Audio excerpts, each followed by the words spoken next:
Well, good morning. Good. Okay, let's see a show of hands. How many people went to Cowboys Stadium last night? All right. Give yourselves a hand because you got up early this morning. Well, our New Horizons Forum theme today, Thursday, is Systems Engineering and Integration. And it's my distinct pleasure this morning to introduce to you Ms. Joy Bryant. Joy is the Vice President and Program Manager for the International Space Station and Space Exploration at Boeing Defense and Space. Joy has an in-depth background in large-scale space system development and integration, space exploration engineering, Delta II, Delta IV launch system operations, and engineering process and architectures development. She's a graduate of Auburn University with a bachelor's degree in electrical engineering and holds 2 master's degrees in engineering and business administration from Florida Institute of Technology. And if I can insert one thought here as we get started, when you do ask questions today, if you come up to the microphones, it's easier for the speaker to hear. So, Joy, welcome to AIAA and ASM.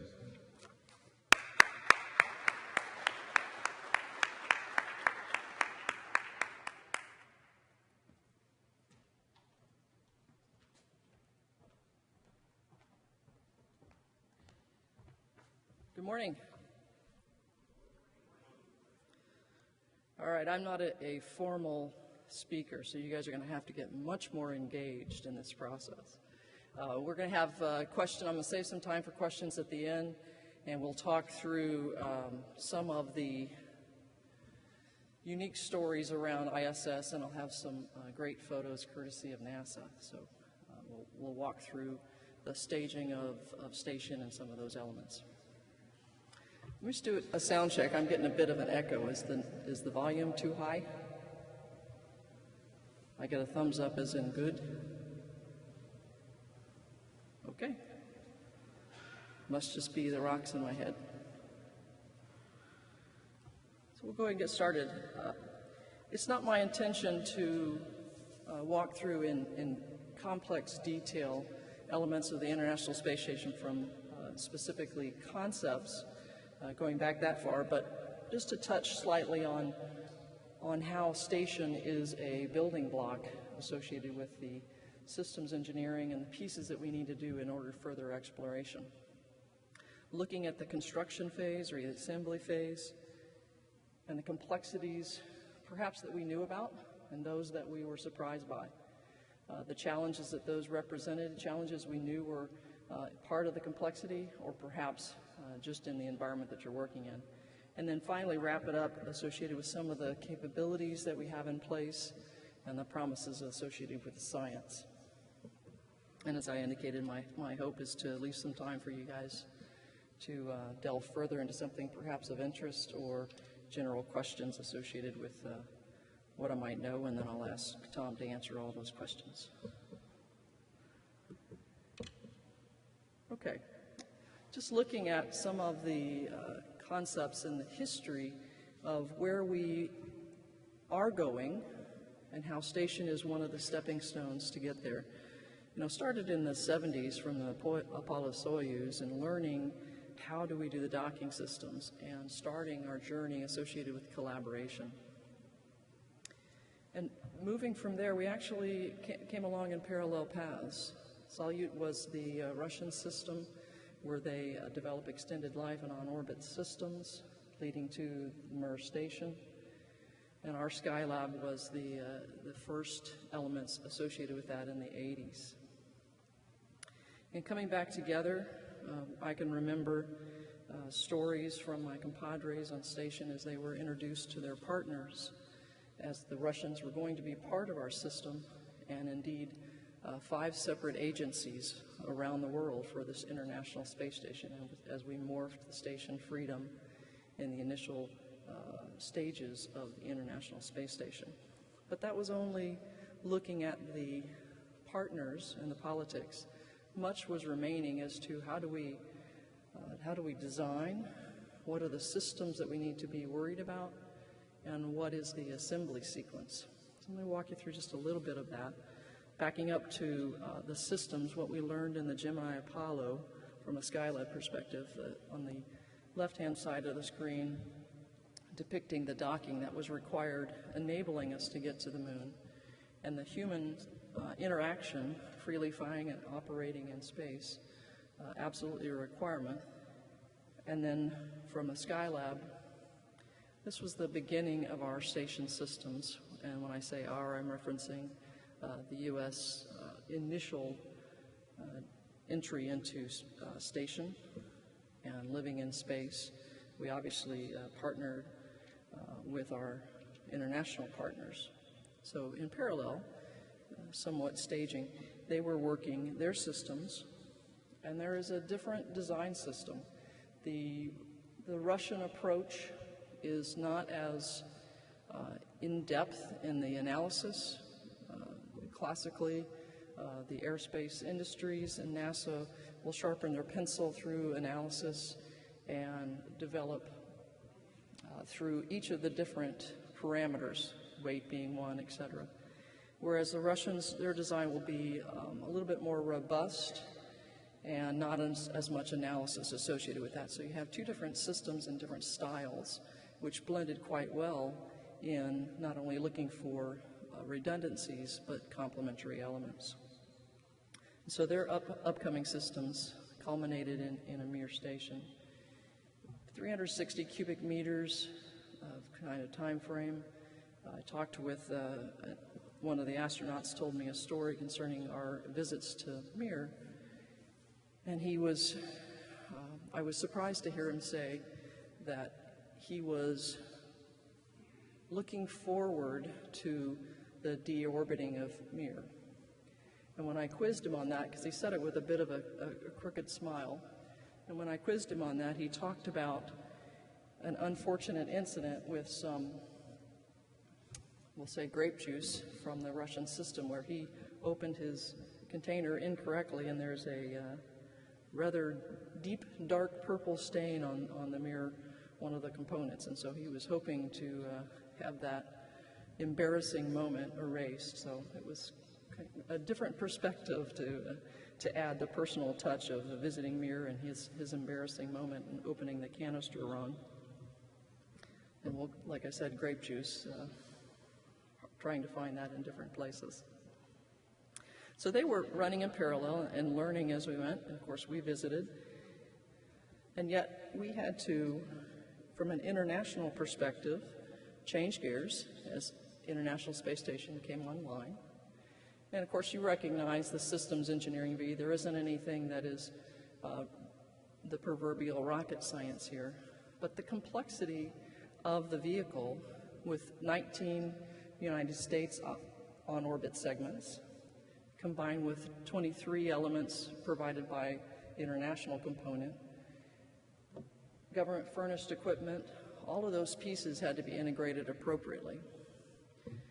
And integrated not in the sense that we would normally do within a particular company or even a country. These elements, when assembled on orbit, had not been mated on Earth. So looking at the criticality or the complexity of the system drove you to stay with the rigor of the systems engineering, running down through the requirements, all the way through the preliminary design and then back out through test, and testing it in a different manner that you would normally test. Over 500 million lines of code in the high 400s from the orbital replacement units, and then making sure that your hardware and software indeed is going to be integrated appropriately and perform.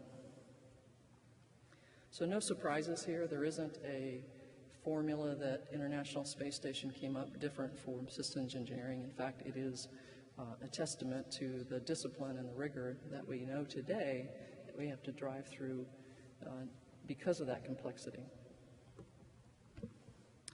Some of the elements, you can think of it in terms of looking at designing the vehicle on ground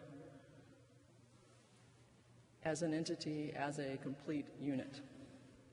And some of the secrets, or I use secrets in quotes, they're, again, nothing special, but some of the successes that we've had associated with that were, just starting from left to right, the digital pre-assembly is something that Boeing worked on in order to answer the question of how do we deal with the international partners, how do we deal with these elements that won't meet each other except on orbit. And so re-engineering back from components that were developed by other partners and then back through.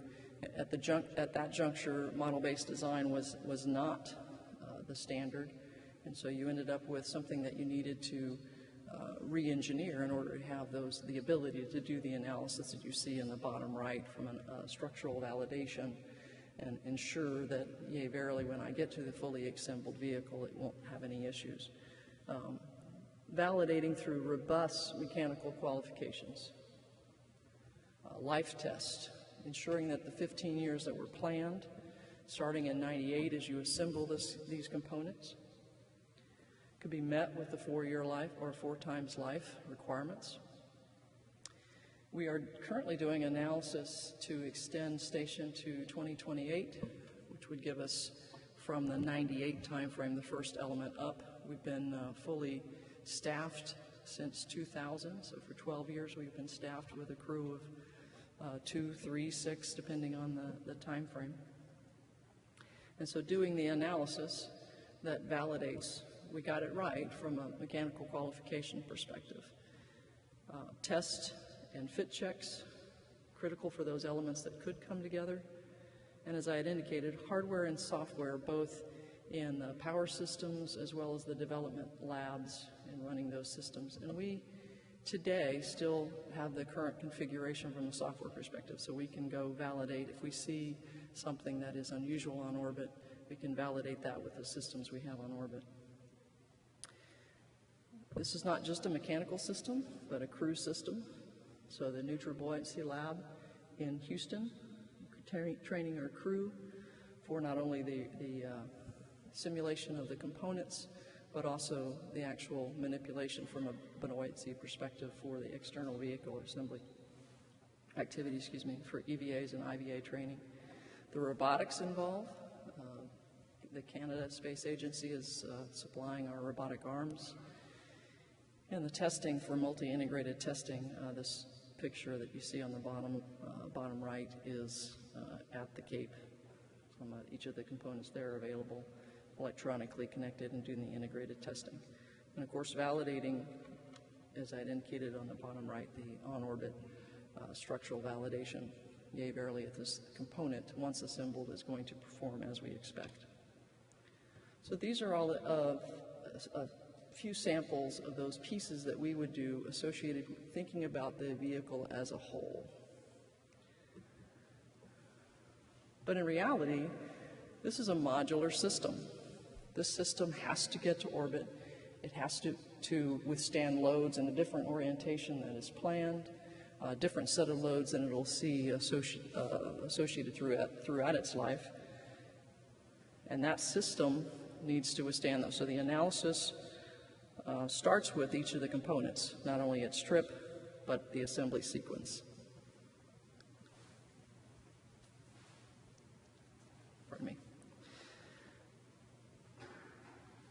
The core assembly systems is 4 components in aggregate. The top of the screen, we'll talk about the mechanisms just slightly, the actual physical connections of the truss systems.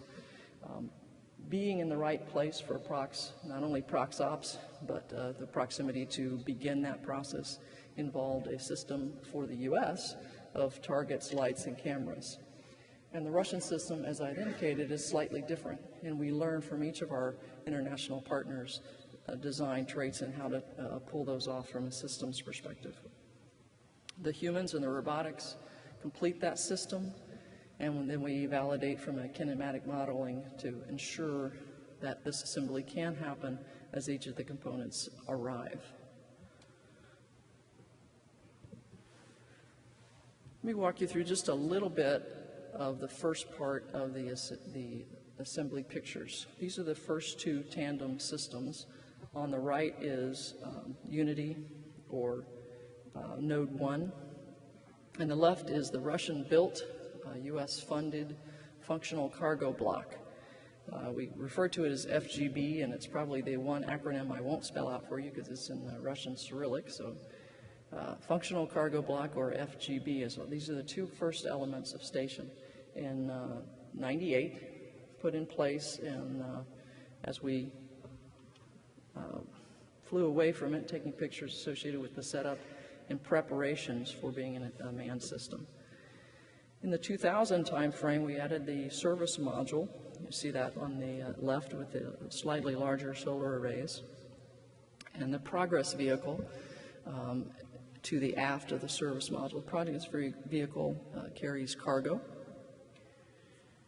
So we were in from November 2nd, 2000, staffed appropriate with those, and as I indicated, crew went anywhere from 2 to 6 that we run today. On this, I'll point out the slight difference. This has the Soyuz vehicle docked to the service module aft, and of course we've added the solar array that you see here. Over 240 feet long and 38 foot wide, gives you a little bit of a scale associated with the size of this vehicle. I have not visited station yet. I say yet because there's always a hope. And yet when I talk to the astronauts that have visited, they are always impressed as they approach at how massive this vehicle is and just the general size.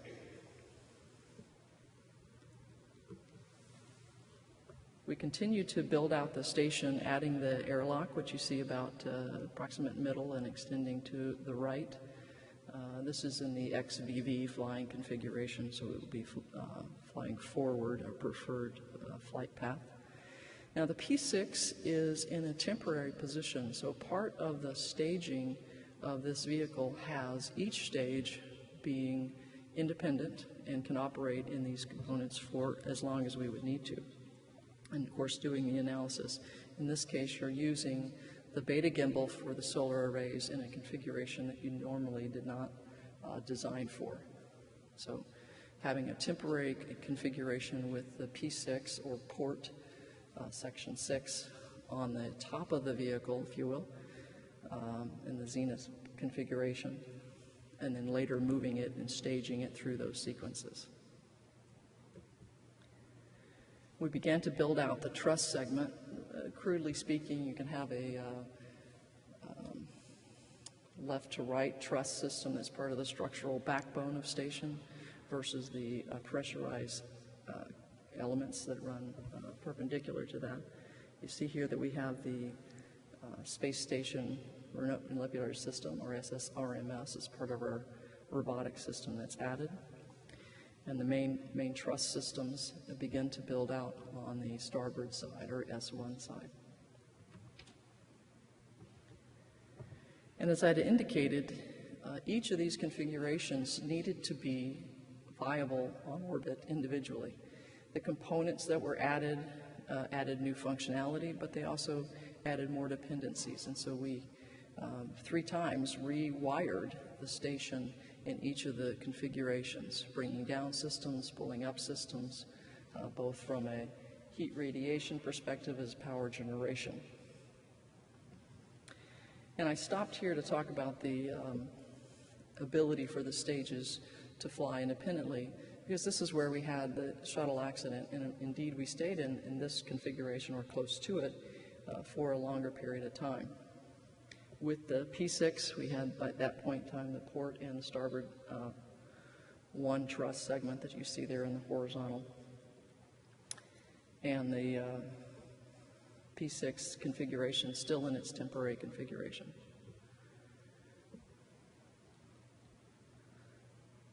Lab shown there in the first module, which in this configuration on the top was part of the U.S. lab system, and then we looked at this delay and, in fact, real-time reconfigured what our assembly sequence was going to be. The international partners needed to get there with their science laboratories, and they were scheduled to be the last components added after all the trusses and the arrays. So we resequenced in order to have the international partners get there earlier because of this delay. So from the configuration that we see here, we began to modify our sequence. We knew that we needed to do sustaining of this vehicle as you're flying, but with the delay, you have different. You're learning each element from your systems, as well as your timing and the solution set of what assembly sequence you're going to do is modified. On the right of the slide, you see that we began some of our orbital replacement units components. Our control moment gyro is the large system there that we're replacing on the right-hand side. We have 4 of those. The original plan was to have components at least 3 of 4, and we have sharpened our pencils, and we now know that we can survive with only 2 working. And so having spares on orbit, as well as the 4 working systems, is the plan. We brought those up. And of course, there was a failure that precipitated that. So each of our components have to respond, not from an instrumentation perspective, understand the health of those systems, but also to fail gracefully. On the left-hand side, we're planned sequence. The top left, you can see the short spacer being put in place from a robotic perspective, and that spacer, effectively, you can think of it as sitting between the 2 solar arrays on each port and starboard. And part of that assembly sequence was to reposition P6. And so the port 6 element for solar array was on the vertical and needed to have the solar arrays retracted and then repositioned. So we began that process to fold up this over 200-foot long array system back into the boxes. We ended up with this planned configuration, where we had brought up the port 3-4 solar array, extended that out. We're not yet configured from a power system on the left-hand array. We're still using power from the P6, and clearly we're not rotating with the configuration that we have here. Beginning our radiation systems to make sure that we can radiate the heat, so we have those out, and we're waiting for the next flight to get configured associated with those things. And we begin that configuration, as I indicated, pulling the arrays in for the P6 back into the array box. And I don't know about your projects, but not everything goes per plan. So we had some human intervention that we had to manipulate the array to get it back into the box. It was some friction associated with the cables. We actually had to devise on orbit, almost Apollo 13-esque, what do we have, what can we do, how can a EVA operation be part and parcel to stowing these solar arrays. And you see astronaut Kerbeam there as he's using what we affectionately refer to as the hockey stick to gently coax those folds back into place, the boxes on the left-hand side, and you can see trying to get those 200 feet stuffed back into those boxes. The final configuration is on the right there. You can see the solar array into the box and part of that radiator not completely strapped down, but retracted. And then you're ready for repositioning. Let me back up just a little bit and talk a little bit on this configuration about one of the system engineering surprises. As we modified our program, you should have as a flag in those modifications, how does that affect your design? It sounds like a no-brainer, but things that you would not necessarily consider. When we changed from the initial station power systems to International Space Station, we of course changed the inclination in deference to our partners and deference to the access and what was required. If you look in the top left picture, moving out to the right of that slide, there are some structural thin elements that make up the backbone of the solar array. We refer to them as longerons. And there's four, I'll say, columns of longerons that extend out in the solar array. At the original planned inclination, the structural analysis for shadowing of these longerons was considered and were not an issue. We were offset appropriately. And yet at the new inclination, you have failure concerns from a shadowing perspective. So our power systems, working with our design analysis from a configuration perspective, have to spend a lot of time avoiding longeron shadowing. Inherent to our design, but because of a later change associated with the whole program, for very good reasons, now you have a systems conflicts or a requirements conflict. So I don't know that we would do anything different. It's not my intention to throw stones at myself, as much as to say those are the flags that we, because they're program-wide, we often don't apply the rigor of systems engineering to it, down to the nth detail, and use those flags to ensure that you continue to go through that rigor to understand what is the full complex implications thereof. This configuration shows at this point we have gotten the starboard array up, and you're looking from in this case, you are in the configuration where port is on your left and starboard's on the right. Your P6 is stowed and ready for repositioning. And again, not everything goes as per plan. So as we reposition the P6 element, or port element, and began to extend the solar array, we found that some of the configurations or the cables, perhaps those elements that caused us problems on retraction were now also causing us problems on redeployment. Bird cages in the cabling catching on the SAW or the solar array, and you see that we actually begin to structurally tear the solar array. And so again, real time, what do we do and how do we do it? And we ended up with a configuration to access and reach out to the solar array tear.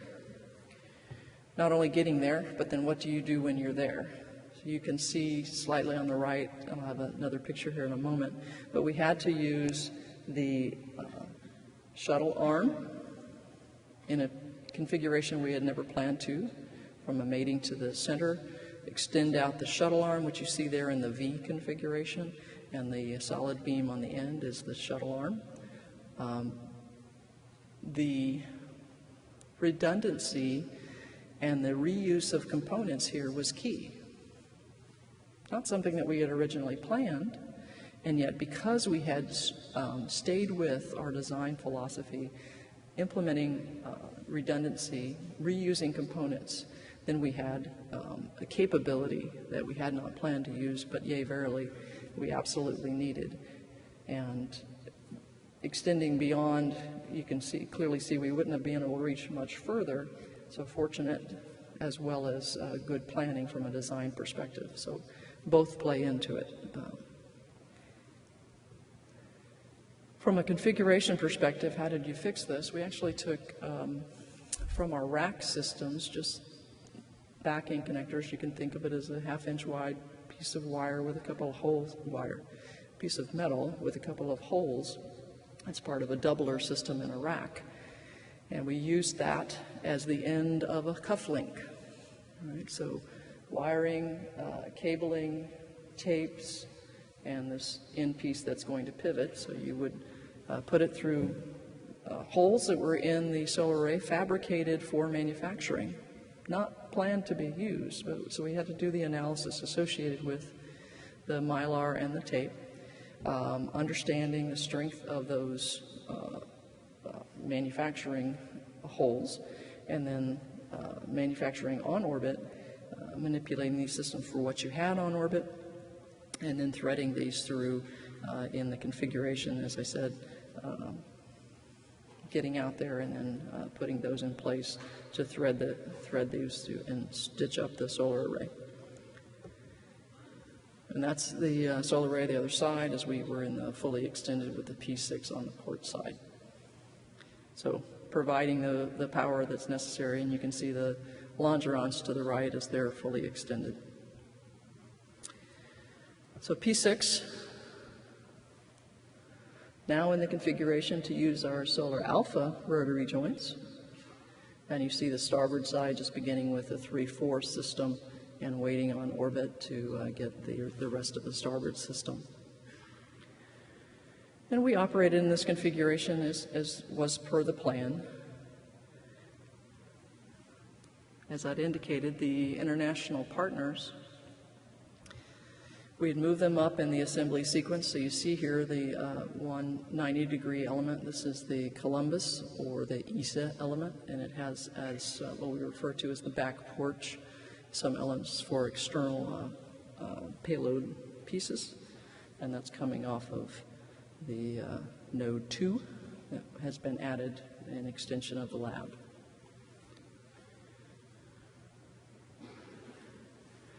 This is just a close-up of the previous configuration. You can see the juxtapose port 6 in its temporary position running horizontal across your picture, and the beginnings of the P3-4 array as it's extended. The reason I'm showing you this is it is the left-hand side is the hex truss system as it transitions through the rotary joint, shown there with the solid blankets in the center, and then the rectangular system outboard of that with the solar arrays. So the solar alpha rotary joint, or we call it the SARJ, we began to see in this configuration that the starboard drive current, motor current, was picking up some noise and looked to be erratic. A complex system, and of course as you're evaluating the data, you apply your experts to it, those experts from the electronic systems. We've done this a couple times where when we saw data that was unusual, we backed up to apply the systems approach to it. The vehicle is talking to us. What could it be telling us? And in this case, it was telling us that the surfaces that were used for the rotation for this alpha rotary joint looked to be impaired. The current was higher than it necessarily needed to be. And what was happening? Was there a failure? It seemed to be degrading and degrading slowly. So we modified what we were doing. We stopped the rotation on the starboard side and began to investigate. I don't have in here a picture of what we found, but ultimately on the SARJ side, we found that this one of the 3 sides of this system was indeed damaged. Lubrication was the issue, and this goes back to initial decisions all the way to say, okay, you're on orbit for 15 years in a rotating system. What lubrication do you need? And no one had the answer. So as we went through our design systems to understand and do things that we've never done before in space, we made decisions, and some were right and some were wrong. The lubricant we chose here was gold, and the gold delaminated, and we ended up with a system that did not have lubrication. Our solution is to come back through, take those covers off, and we've applied brake coat. It probably has some complex number, but grease associated with the rotating mechanism, and we've resolved that issue. We've done life tests on that new system from lubrication, and upwards to 10 years. We'll probably come back in at 5 years and make sure that we're happy with the system, but you learn as you go is clearly the message. Beginning the rest of our configuration, we brought the functional cargo block solar arrays in, making room for the complex radiators as we bring the full system online. I will show you the one system. You see a cylindrical system at the dead center bottom. That is the logistics module for the KIBO, or JAXA contingent module. We put it here in a temporary configuration as we bring up the rest of the systems. And here you see the JAXA module in place to the left of Node 2. And it has the external facility with its own airlock from space capabilities. And indeed, the starboard piece, or S6, has been added in its full configuration. Just to think about, I've included this, even though it's not a picture version, but it just gives you a relative scale. I'm not sure how it would look with respect to the Cowboys Stadium, but you guys were just on the field, so you certainly have an understanding of what size I'm talking about, including the end zones. So it's a very large complex, traveling at 17,500 miles per hour, and includes laboratories from all of our agency partners. Took 43 assembly flights and still produces over 110 kilowatts, 44 computers, 1.5 million lines of code, a lot of data networks with over 400K unique data signals that we need to monitor and understand our systems. But the real capability that we were after is the 120 phone booth size science racks that capability provides across multiple labs. We talked just a little bit about some of the things that we learned. This list is not intended to be a all-inclusive list, nor is it a application of what we did on station, necessarily just as I walk through and pull from my team, some that were there from day one, what were some of the things that they learned and some of the stories, if you will. And, you know, in the design arena, I talked about the life cycle of the design. We, as aerospace, we tend to believe it can be defined crisply and to the nth detail. But in reality, what we found was the best thing to do on our soft goods was, in the rocket business, we call it design to, beat to fit and paint to match. And so in the soft goods arena, the design on the blankets was wasted effort. You really got them close, and you brought them to the site, and you fit it to it, and you allow those site engineers to finish the design. So understanding that your design throughout the life cycle is probably going to change. It is not one size fits all. And as I had indicated, degrading gracefully before failure. The vehicle will talk to you as you begin to have issues. And involving in a systems approach, what does this mean and how is this message conveying? Ensuring that an unusual current on a pump module is not only looked at by those sparkies that control current, but additionally from the system engineer who understands the pump module and what the systems are to be. Right? I had indicated the lubrication system. We had evaluated that way down in the tiers of the suppliers. We saw the gold delamination, and the evaluation was made associated with contamination, not the systems engineer that said, what's the reason for the lubrication, and can I live with that delamination? So ensuring that you apply the rigor throughout the system, even though you have the complexity. Looking at the architecture from a fault detection, isolation, and recovery algorithms, you know, the graceful system, those I talked about from a degrading perspective. I will just point out the system redundancy. One of the things that's unique of the International Space Station, as I had indicated, is our partner design. And that partnership literally brings forth new perspectives and drives in the opposite direction of what you want from a reuse and standardization.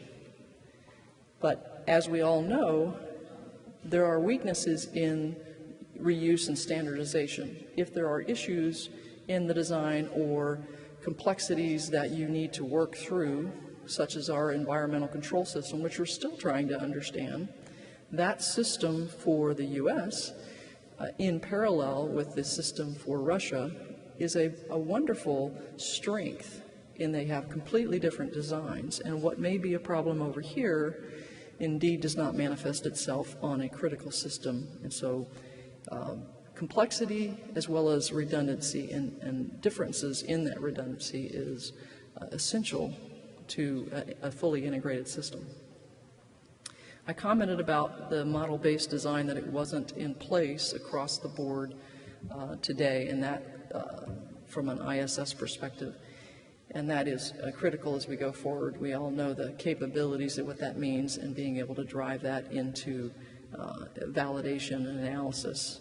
We see even more today how having the digital pre-assembly and driving those models almost in a re-engineering fashion has been critical to our analysis and the decisions that we make as we move the configuration in the vehicle. From an on-orbit assembly sequence, there's much debate here with respect to automation, and I would say that if I was part of the decision process, I would not go fully automated. We're just not that smart.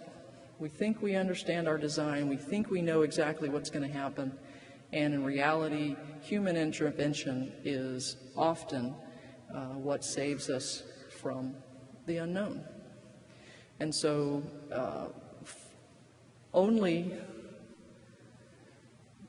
I would avoid 100% of any particular solution. Not, as I had indicated, not all common versus U.S. versus Russian, not all automation, not all human interaction. So on-orbit assembly and maintenance thereof has complexities that we have just begun to learn. From an interfaces perspective, again, the common interfaces that drives you and the ability to, when you need to, assemble in a different fashion or use a tool in a way that we didn't expect. And no big surprise from an integration and testing, incremental development, building on those successes, and then an assembly allows you to learn as you go and drive those things. And then we can use this stage going forward associated with some of our exploration, because not only in a design element but in exploration perspective we have as much to learn.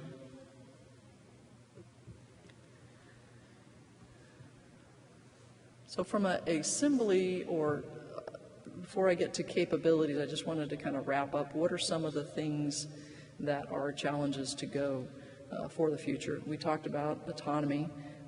Again, I would not propose that it be an all or nothing kind of solution, but as we go further out, we're going to need differing solutions. And part of that is the intelligent systems, fault detection and recovery, getting our vehicle to talk to us in a more easy fashion to understand what's really happening.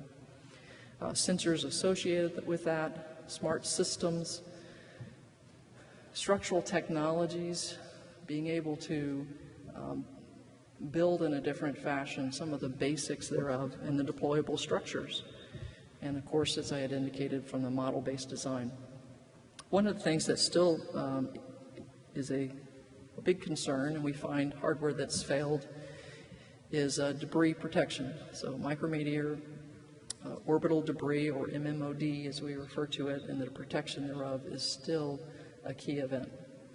Something about traveling at that speed, it doesn't take much mass for the old equation of F equals ma to have a significant impact. And as we go further out, communications and the delay thereof will be a key solution, or at least understanding how do we operate in that system. Providing that redundancy because of the remoteness. Again, harsh environments, just the abrasion of the sand as you're landing, and the crew and escape safing. So a couple of the challenges that we're still working through and learning each day. So International Space Station, clearly an engineering achievement, not only in some of the things that surprised us, but the plans that we had. An international achievement from a cooperation perspective, phenomenal where we've come with our world and our understanding of how we need to work together in order to achieve the things we need to achieve.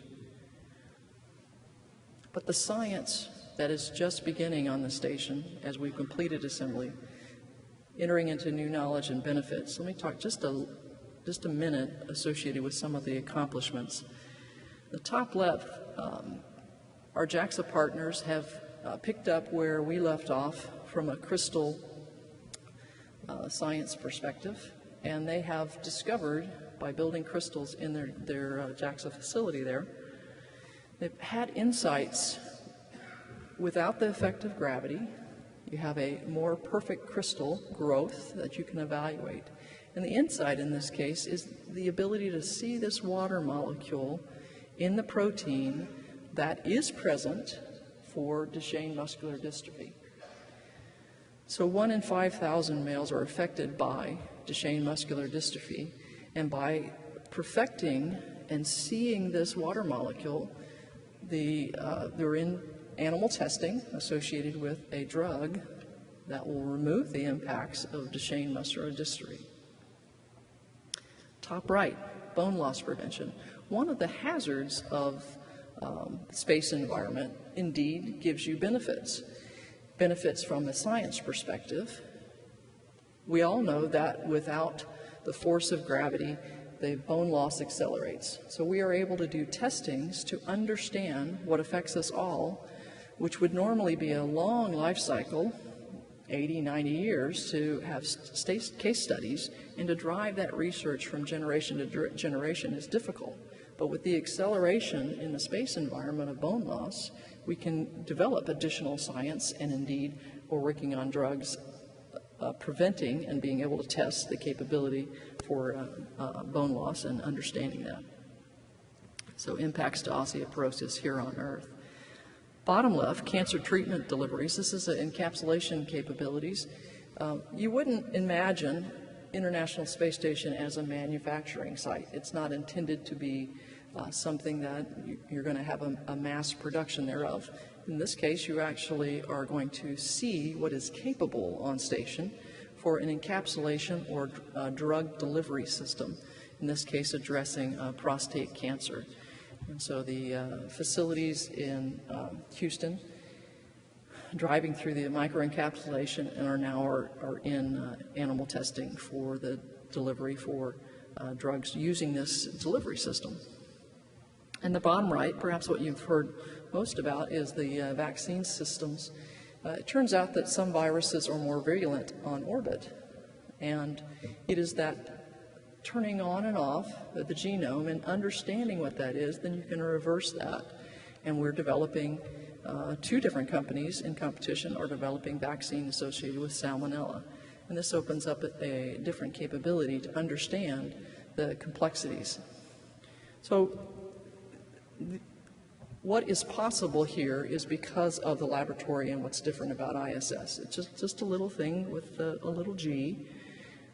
In the microgravity environment, we're able to perfect our robotics and understand what those are, able to develop material science and modify how we're going to build spacecraft based on the exposure of the materials to atomic oxygen. Understanding human adaptation, eyesight changing, bone loss, kidney stones, all of those elements to understand how do we adapt for space flight. Bottom left, it's clearly a harsh environment. But bottom right, it's a different environment. So as combustion is only one of those things, convection affected by gravity, each of the sciences being able to unlock and understand what occurs, just like we would in our laboratories on terra firma, one variable changes and it gives us insight to what is the science. So those are the capabilities, some of the science that's coming down, and how did we get there from an assembly perspective. So with that, I think I have just a few minutes for questions.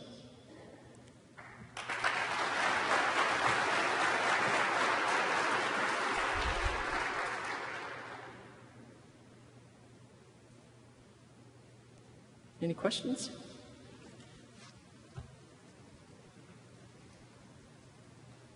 Okay, thank you.